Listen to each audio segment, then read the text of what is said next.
استعمالات عجيبة وغير متوقعة لهذا المنظف الأصفر غيفيدكم ويوفر لكم الكثير. خليكم معايا تكتشفوا هاد الاستعمالات هذه فاش غيفيدنا وفاش غنستخدموها. أفكار متنوعة، ما تمشيو فين. ويلا نبداو على بركة الله. السلام عليكم ورحمة الله وبركاته مشاهدينا الكرام، مرحبا بكم في هذه الحصة الجديدة. كنتمنى تستافدوا منها، ما تنسونيش من لايك والبارطاج، وكنتمنى لكم فرجة ممتعة.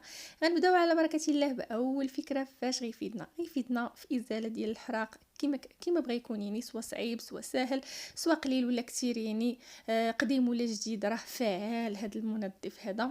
غير خاصكم تستعملوه بالطريقه الصحيحه. بالنسبه للطريقه الصحيحه ما كيبغيش هو فوا ترشوا تمسحوا، لا، خاصكم تخليوه باش يعطي الفعاليه ديالو. هذه هي الطريقه الصحيحه للاستخدام ديالو. دابا بعد ما رشيتها نخليها 5 دقائق ورجع معكم. يعني راه فعلا كيستحق يكون عند كل سيده. انا كنشجعكم وكنصحكم به لانه فعلا ما كيخطانيش. غادي نوريكم بزاف ديال الاستعمالات بهذا المنظف هذا، خليكم معايا للاخر. شفتوا معايا الحراق يعني بسرعه كيتحيد بكل سهوله. دابا غادي غير ندوزو عليه، راه الا غير بصبعك ممكن تحيديه، يعني ما تحتاجيش كاع نهائيا انك تسمحني. دابا هانتوما تدويزه خفيفه وكلشي غادي يطير ما شاء الله. وهذا الحراق اللي وريتكم راه قديم. شوفوا معايا الانيه كي ولات جديده. كنتمنى فعلا هذه الفكره الاولى انها تفيدكم. يعني راه فعال وخطير بالنسبه للحراق ديال الاواني. صافي هانتوما شفتوا دابا معايا هاد الطريقه الاولى. دابا غندوزو للطريقه الثانيه. وفاش غيفيدنا كذلك في هاد الرؤوس ديال البوطه، يعني اللي كاين هكا اللي كيكونوا بوطات قدام وكيكونوا الرؤوس محروقين، ما عليكم الا ترجعوا لهم اللمعه ديالهم وترجعوهم جداد، رشوا عليهم هاد المنظف الاصفر. راه خطير، ولكن باش يعطيكم فعاليه اكثر ما ديروش دابا بحالي تجيبوا واحد البانيو وتجمعوا كاع دوك الرؤوس وغادي ترشوا عليهم وتخليوهم، يعني واحد خليوهم قد ما خليتوهم قد ما كان احسن باش يعطيكم نتيجه فعاله وما تمحلوش نهائيا في الحكان ديالهم. صافي باش كترجعوا يعني تسالي السيده الشغال ديالها وتمشي كدوز عليهم تدويزه خفيفه وتغسلهم، كيرجعوا كيشعلوا كما كتشوفوا معايا. فعلا راه فاعل. بالنسبه للاستعمال الاخر وهو الدهون اللي كتكون عندكم هكا في البلاكارات ولا اللي كتكون فوق البوطه ولا غير الشوك، خلي واحد المده وعاودوا مسحوا. دابا غندوزو للاستعمال الاخر اللي هو كذلك رائع وفعال. بالنسبه لهذا الاستعمال هذا يعني كترشوا على كاع الاحواض اللي عندكم هكا، على الروبينيت هو الصنابير كامله. يعني راه بالنسبه للإينوكس فعال وخطير، ولكن خليوه يعطي الفعاليه ديالو على الاقل 2 دقائق 3 دقائق يعني 5 دقائق. وقد ما خليتوه قد ما كان احسن، يعني باش كتجيو غير كتمسحوا دوك البقع داك الصدى. يعني هانتوما كيحيد لكم البقع ديال الكالكير، كيحيد لكم الصدى، كيحيد لكم يعني ديك الدهون اللي كتكون عالقه، كيحيد لكم الاوساخ، يعني كيلمع، كيخلي الحاجه كتشعل ما شاء الله وكيرجع ليها اللمعان ديالها. يعني فعلا راه رائع. غتشوفوا معايا يعني بزاف ديال الاستعمالات في هذا الفيديو هذا اللي كنتمنى فعلا انهم ينالوا الاعجاب ديالكم وهاد الافكار يفيدوكم. يعني انا كنشجعكم عليه ماشي كاشهار ولا شي حاجه، ما تندير لنا حتى شي اشهار، انما عجبني وين تقاسموا معكم. لاحظوا معايا البوطه هنايا. في حقيقه البوطه راه واخا تكون موسخه، جربتوا البنات على بوطه يعني فيها حروق والوسخ اللي عندي في المطبخ الفوقاني وراه رشحه كتشال. هذه الصراحه ما كنخليهاش توسخ، من مورا كل استعمال كنمسحها. وكتبقى يعني محافظه، تبقى جديده بحال يلا خديتوها. ما كنصحكمش يعني انكم لا ديروا لها لا الومنيوم ولا حتى شي حاجه، لانني الفوقانيه كنت كنديرها الومنيوم صراحه خرج عليها. هذه الا صافي كان انفو كنكمل الطبخ كنمسحها في البلاصه، يعني كتبقى واحد اللمعه خطيره. ما تخليوش نهائيا الاوسخ عليها ولا شي حاجه الا تفقات لكم هكا ولا شي. المهم اي بقعه اي حاجه كتمسحوها في الحين. كنتمنى فعلا هاد الفكره تفيدكم، لان فعلا راه فعال وكيحيد حتى ديك الدهون اللي كتكون في الجوانب ديال البوطه. وجربته كذلك حتى على الدهون اللي كتكون في الجوانب ديال الفران ديال الغاز اللي كيكون هكا من الوراء هكا، ولا في الجوانب ديالو، ولا البلاصه اللي قليتو فيها السمك، ولا البلاصه اللي قليتو فيها اي حاجه.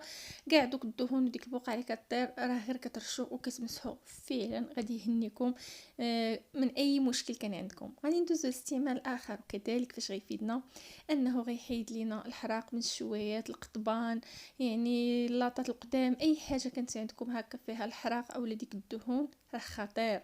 دابا كنفرش واحد، كتفرشوا اي حاجه هكا في الحوض ديالكم. انا الصراحه ماشي هاد الطريقه اللي بغيتكم ديروا. غتجيبوا واحد البانيو وغادي تحطوا فيه القطبان ديالكم، شويه ديالكم الا كانت قديمه هكا، ولا كترشوها مزيان وكتخليوها واحد المده، يعني خليوها 15 دقيقه، خليوها حتى نص ساعه ورجعوا ليها. يعني راه غير كدوزوا وكتشللوا، فعلا كلشي كيتحيد. انا هنايا ما لقيتش كيفاش انني نحطها لكم في شي بانيو الصراحه، حطيتها غير في الحوض مباشره على حساب التصوير. وغادي نرشها ونخليها غير شويه، يعني ما غاديش نتعطل لان مع التصوير ما غاديش نتعطل. وغادي ندوز باش تشوفوا معايا النتيجه. يعني هذه راه كانت شويه قديمه وكانت فيها دهون وكان فيها الحراق وداكشي ديال اللي كيبقى لاصق لينا في الشوايه وكيجينا صعوبه في التنظيف. هي راك فاش كتديروا ليها هذا المنظف هذا كترجع ما شاء الله، كترجع جديده. انا كنصحكم الصراحه يكون عندكم، لانه فعلا عنده استعمالات خطيره وغادي يهنيكم حتى من الدهون اللي كتكون عندكم في البلاكار هكا، اللي كتكون عندكم في المكان فين كطيبوا، يعني داك السقف اللي كيكون هكا ديال البلاكار ولا ديال الضاله ولا اي حاجه، كيكون داك البقع اللي تكون مستعصيه، بالاخص الا كانت السيده ما شافتهمش ولا كانوا قدام، غترشوهم بهذا المنظف هذا وتخليهم واحد الساعه وترجعوا ليهم. يعني غير كتمسحوهم، ما كتحتاجوش كاع نهائيا شي مجهود معهم. وإلا كانوا قدام بزاف راه كتحتاجوا انكم دوزوا عليهم بشي حاجه هكا، هكا جيكس ولا اي حاجه، يعني بسرعه بسرعه بسرعه، ما كتحتاجوش معهم مجهود. فعلا راه خطير، عنده بزاف ديال الاستعمالات، نتوما غتشوفوه معايا كذلك. باقي استعمالات اخرى، خليكم معايا للاخر. هانتوما كتشوفوا يعني بسرعه داكشي كيتحيد يعني بكل سهوله. وكما كتعرفوا يعني كاينين شويات اللي كتشوفوهم وتعاودوا تشوف تعاودوا، يعني راه كيكونوا صافي بحال يعني بحال كيبانوا لكم بحال سدا وبحال تحرقوا. غير ديروا لهم هذا المنظف هذا راه غيرجعوا كيشعلوا، بالاخص الا كانوا ديال الاينوكس. انا كنصحكم بها البنات حتى في الحمام، يعني راه كيحيد كاع داك الخز اللي كيكون وديك الصفوريه وداك الكالكير ويعني كلشي يعني فين ما كانت عندكم هذا راه تيصلح للمطبخ وتيصلح للحمام. صافي دابا غنشللها وتشوفوا النتيجه النهائيه باش ندوزو نتعرفوا على باقي الاستعمالات. شوفوا معايا كاع داك الحراق اللي هبط وداك الشيء، راه ما حاولتش انني نقطع الفيديو غير باش تشوفوا ديك الاوساخ بانها فعلا راها كانت موسخه، ماشي كانت زعما هكا نقيه، غير بغيت ندير عليها تجربه. صافي دابا كديروا اي مسحوق وكتعاودوا تشلوها، وراه ما شاء الله يعني فعلا راه النتيجه ديالو راه كتكون مبهره.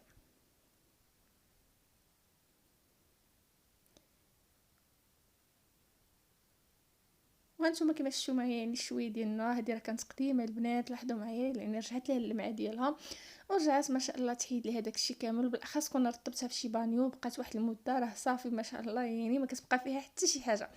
دابا غادي ندوزو باش نتعرفوا على باقي الاستعمالات وفاش ممكن تستخدموه. غيفيدنا كذلك بالنسبه للاحذيه، كنتهناو من ديك الاسفره اللي كيكون سواء كانت احذيه بيضاء او ملونه، غير كترشوا كتمسحوا يعني النتيجه تكون فعاله. وكذلك حتى بالنسبه للحمام الصنبور، يعني كترشوا كتمسحوا كيرجع واحد اللمعه خطيره. ولا حتى الحوض البيض يعني حتى هو دوك الاسفرار ودوك الاوساخ كاع اللي كتكون فيه وداك الكالكير، يعني كترشوا وكتمسحوا كترجع واحد النتيجه اللي رائعه في البلاصه. كنتمنى فعلا هاد الافكار تفيدكم. ما فيه لا رائحه لا والو بالنسبه للاواني، يعني فيه غير رائحه ديال الحامض، وكتغسلوا الاواني ديالكم جيدا. هنا كيكون الفيديو ديالنا سالا، وكنتمنى هاد الحصه تكون خفيفه ظريفه على قلوبكم، تكونوا استفدتوا له بالقليل. ما تنسونيش من لايك والبارطاج وللمزيد من الحيل والافكار والوصفات الناجحه. مرحبا بكم في القناه والى حصه قادمه باذن الله.